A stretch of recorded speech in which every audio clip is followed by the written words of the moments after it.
হযরত ঈসা আলাইহিস সালাম থেকে শুরু করে পয়গম্বর মুহাম্মদ সাল্লাল্লাহু আলাইহি ওয়াসাল্লাম পর্যন্ত 550 বছর এই লম্বা টাইমের মধ্যে কোনো পয়গম্বর আল্লাহ রাব্বুল আলামিন পাঠান নাই। এই লম্বা টাইমের মধ্যে পয়গম্বর না থাকার কারণে এমন এক জাহালিয়াতের রূপ ধারণ হয়ে গিয়েছিল, পুরা আরব আমিরা সহ সারা দুনিয়ায় কোনো পয়গম্বর নাই। এমন এক অবস্থা শুরু হয়েছিল যখন আপন সন্তানের দ্বারা মা ধর্ষিত হতো, আপন ভাইয়ের দ্বারা নিজের বোন ধর্ষিত হতো, নিজের কলিজার টুকরা ধর্ষিত হতো, কলিজার কন্যা সন্তানকে জীবিত অবস্থায় দাফন করে দেওয়া হতো, মহিলাদেরকে বাজারে পণ্যের ন্যায় বিক্রি করা হতো। হযরত ঈসা আলাইহিস সালাতু ওয়াস সালামের প্রায় 550 বছর পরে প্রিয় নবী মুহাম্মদ সাল্লাল্লাহু আলাইহি ওয়াসাল্লাম জন্মগ্রহণ করেছেন। মাঝখানে বিশাল এক গ্যাপ ছিল, যেই গ্যাপের মধ্যে কোনো নবী রাসূল আল্লাহ তাআলা পাঠাননি। এই গ্যাপ থাকার কারণে পৃথিবীর মানুষের মধ্যে এক ধরনের জাহালিয়াত বাসা বেঁধে ফেলেছিল। রাসূল পাক সাল্লাল্লাহু আলাইহি ওয়াসাল্লামের পূর্বে হযরত ঈসা আলাইহিস সালাম, ঈসা নবী থেকে পূর্বের হযরত আদম আলাইহিস সালাতু ওয়াস সালাম, এই যে বিশাল নবুয়তের সিলসিলা, 1,24,000 পয়গম্বর আল্লাহ সুবহানাহু ওয়া তাআলা ধরা পৃষ্ঠে পাঠাইছেন। এমনও গেছেন যে একই সময়ে শত শত পয়গম্বর রয়েছেন, এক এক কবিলার জন্য এক একজন পয়গম্বর, এক এক সমাজের জন্য এক একজন পয়গম্বর, একই টাইমে একাধিক পয়গম্বর অতিবাহিত হয়েছেন। হযরত মুসা আলাইহিস সালাতু ওয়াস সালামের সময় আপনারা জানেন মুসা নবী ছিলেন এবং তার ভাই হারুনও নবী ছিলেন। একই ফ্যামিলি থেকে দুইজন পয়গম্বর একই টাইমে। এভাবে হযরত দাউদ আলাইহিস সালাম এবং সুলাইমান আলাইহিস সালাম একই ফ্যামিলি থেকে বাপ বেটা পয়গম্বর। এরপরে হযরত ইয়াকুব আলাইহিস সালাম, ইউসুফ আলাইহিস সালাম একই টাইমে বাপ বেটা পয়গম্বর। হযরত ইব্রাহিম আলাইহিস সালাম, হযরত ইসমাইল আলাইহিস সালাম, হযরত ইসহাক আলাইহিস সালাম একই টাইমে তিনজন পয়গম্বর। এটা তো আমাদের পরিচিতি, আমাদের জানাশোনা, যার কারণে এগুলি আমাদের বুঝতে সহজ। কিন্তু এমন অনেক পয়গম্বর অতিবাহিত হয়েছে, হাদিসের মধ্যে এসেছে, হত্যা করে ফেলেছে, কাউকে ফাঁসি দিয়েছে, কাউকে হত্যা করে ফেলেছে, কাউকে শুলিতে চড়িয়েছে। আদম নবী থেকে ঈসা নবী পর্যন্ত এর মাঝে কখনো নবী জমিনে নাই, এরকমের হয় নেই। হযরত ঈসা নবী পর্যন্ত প্রত্যেকটা মুহূর্তের জন্য পয়গম্বর এ জমিনে ছিলেন, একই টাইমে একাধিক ছিলেন। মাঝখানে হযরত মুসা আলাইহিস সালাতু ওয়াস সালাম যখন নবুয়তি, বনি ইসরাইল মুসা নবীকে বললেন যে আমাদের জন্য আল্লাহ তাআলার তরফ থেকে একটি আসমানি গ্রন্থ আনুন। হযরত মুসা আলাইহিস সালাম আল্লাহ তাআলার কাছে দোয়া করলেন। আল্লাহ রাব্বুল আলামিন ওহীর মাধ্যমে জানিয়ে দিলেন, পয়গম্বর মুসা, যদি কিতাব পেতে চাও তাহলে টানা 30 দিন তুর পর্বতে গিয়ে তোমাকে রোজা রাখতে হবে, কারোর সাথে কথাবার্তা বলা যাবে না, কারোর সাথে সম্পর্ক রাখা যাবে না, সকলের থেকে বিদায় নিয়ে 30 দিন একটানা রোজা রাখতে হবে। পয়গম্বর হযরত মুসা আলাইহিস সালাতু ওয়াস সালাম তুর পর্বতে চলে গেলেন, সকলের থেকে বিদায় নিয়ে, ভাই ব্রাদার, মা বাবা, স্ত্রী পুত্র সকলের থেকে বিদায় নিয়ে চলে গেলেন। তিনি তুর পর্বতে গিয়ে ধ্যানে বসে গেলেন, আল্লাহ তাআলার আরাধনা ইবাদত বন্দেগী করছেন, বরত্ব মহত্বের ঘোষণা করছেন।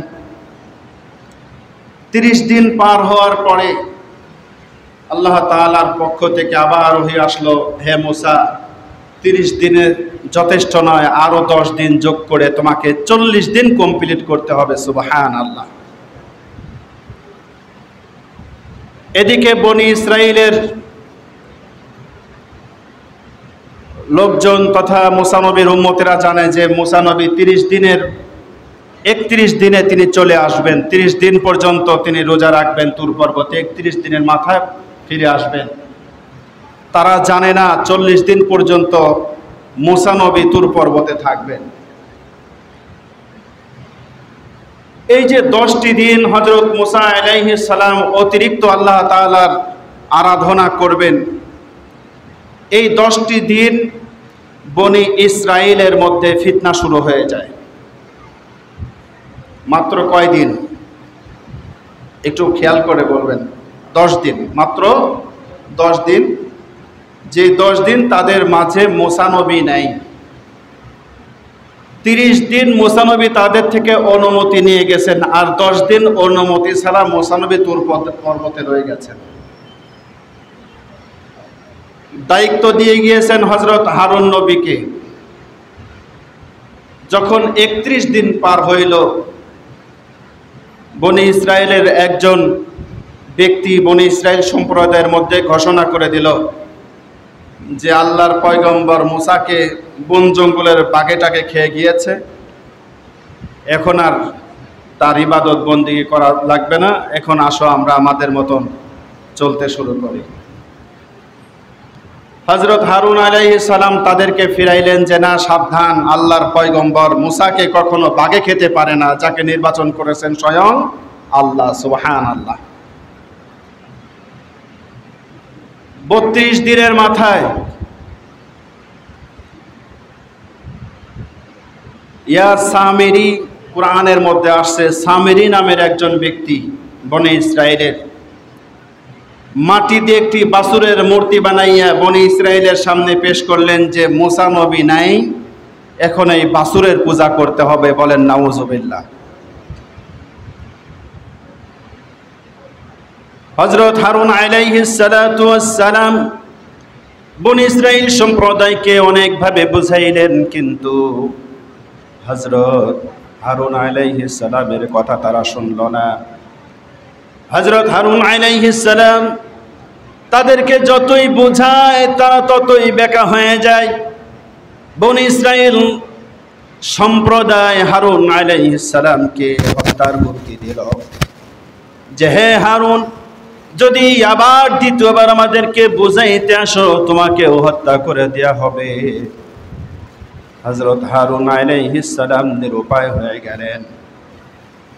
40 দিন পার হওয়ার পরে হযরত মুসা আলাইহিস সালাম তুর পর্বত থেকে অনেক ভারী একটি কিতাব, যেই কিতাবের অক্ষরগুলো লেখা ছিল কাঠের টুকরের উপরে মুসা নবীর কিতাব লেখা ছিল, যেই কিতাবের নাম তাওরাত। কাঠের টুকরোগুলো মুসা নবী মাথায় করে যখন তিহ পর্বতে চলে আসলেন, বনি ইসরাইল সম্প্রদায়ের নিকটে আসলেন, আসার পরে মুসা নবী লক্ষ্য করলেন শত শত বনি ইসরাইল সম্প্রদায় তারা বাছুরের কাছে যে সিজদায় লুটিয়ে পড়েছে। বলেন নাউজুবিল্লাহ। বাছুরকে পূজা করছে, বাছুরের ইবাদত করতেছে।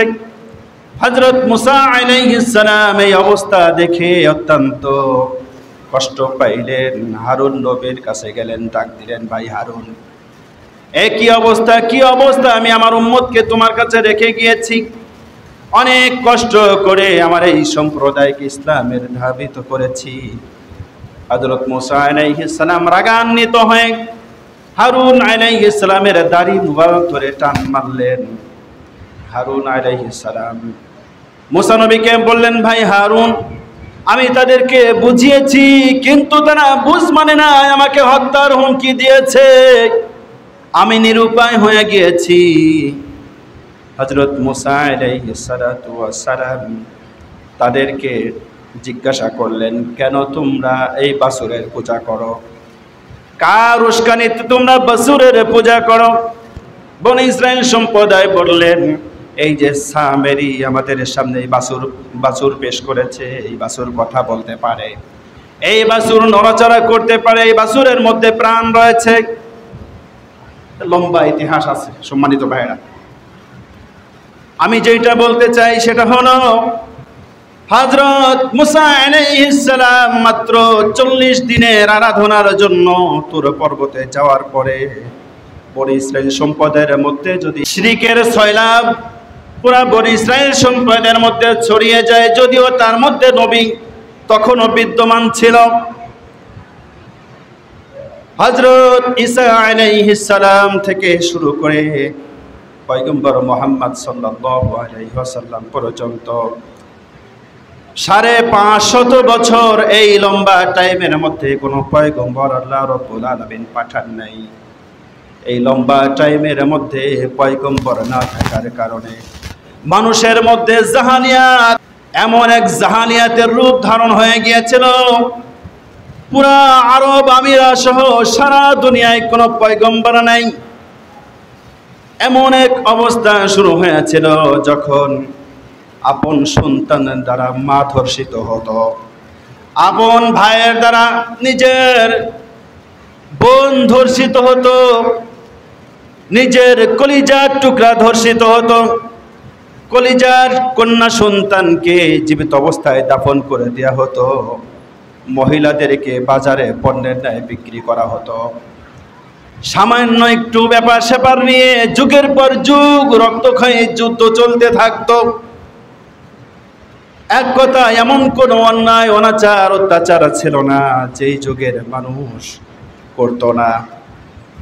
এই 570 বছর পর রাসূল পাক সাল্লাল্লাহু আলাইহি ওয়াসাল্লামের দুনিয়ার মানুষের সমস্ত সৃষ্টিকুলের রহমত করে আল্লাহ তাআলা তাকে পাঠাইছেন।